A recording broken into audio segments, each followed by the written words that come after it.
What's up? Nothing much. Try this drink I made. It's delicious. Outbreaks of serogroup B meningococcal disease, a strain of meningitis, have been hitting college campuses across the country. Transmission can occur quickly in both a direct and indirect manner. The transmission of meningitis occurs through close or direct contact, such as the exchange of saliva or respiratory droplets when sharing drinks, kissing, or coughing. Once in your body, the meningitis bacteria must spread and replicate itself in order to survive. First, it passes through two separate barriers, the cells that cover the surface of the nose or mouth, and the cells that line your blood vessels.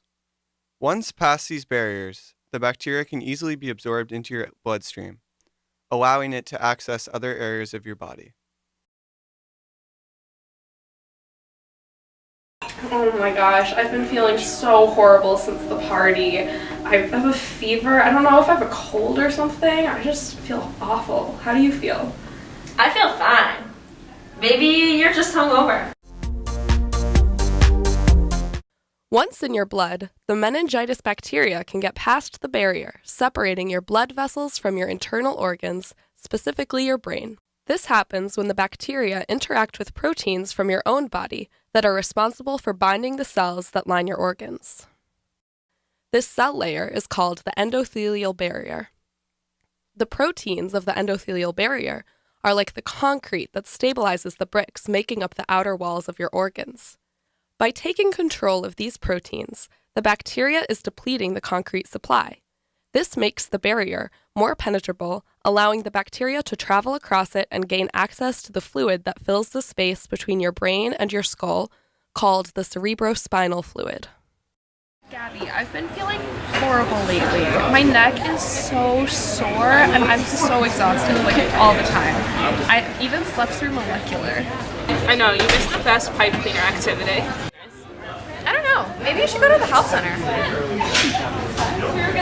Early meningitis symptoms may mimic the flu or a hangover. However, meningitis can get a lot more serious if left untreated. Symptoms may develop over several hours or over a few days. These symptoms are caused by the meningitis bacteria entering your cerebrospinal fluid, the fluid that fills the space between your brain and your skull. Once in this fluid, the bacteria can cause damage to the central nervous system. Damage is caused when the bacteria induces an inflammatory response, a response your body has when it recognizes a foreign invader and sends germ-killing white blood cells to the area. As the white blood cells attempt to kill the bacteria, they accidentally cause damage to the cells of your brain and spinal cord as well.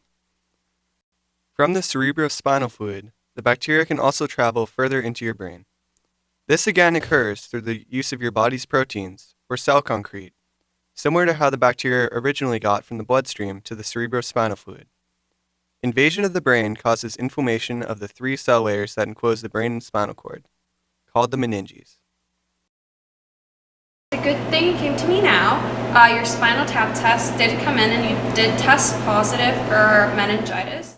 Treatment for bacterial meningitis includes injection of antibiotics and corticosteroids, which help reduce swelling of the brain. If treated properly, most people will recover. However, 10% of treated cases will still prove fatal.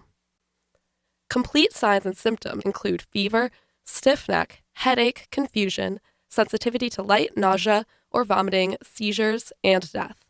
Those at risk include infants under the age of 1, college students living in close quarters, and those with medical conditions that suppress the immune system. If you fall into any of these high-risk categories, talk with your doctor about receiving the vaccination to prevent this lethal infection.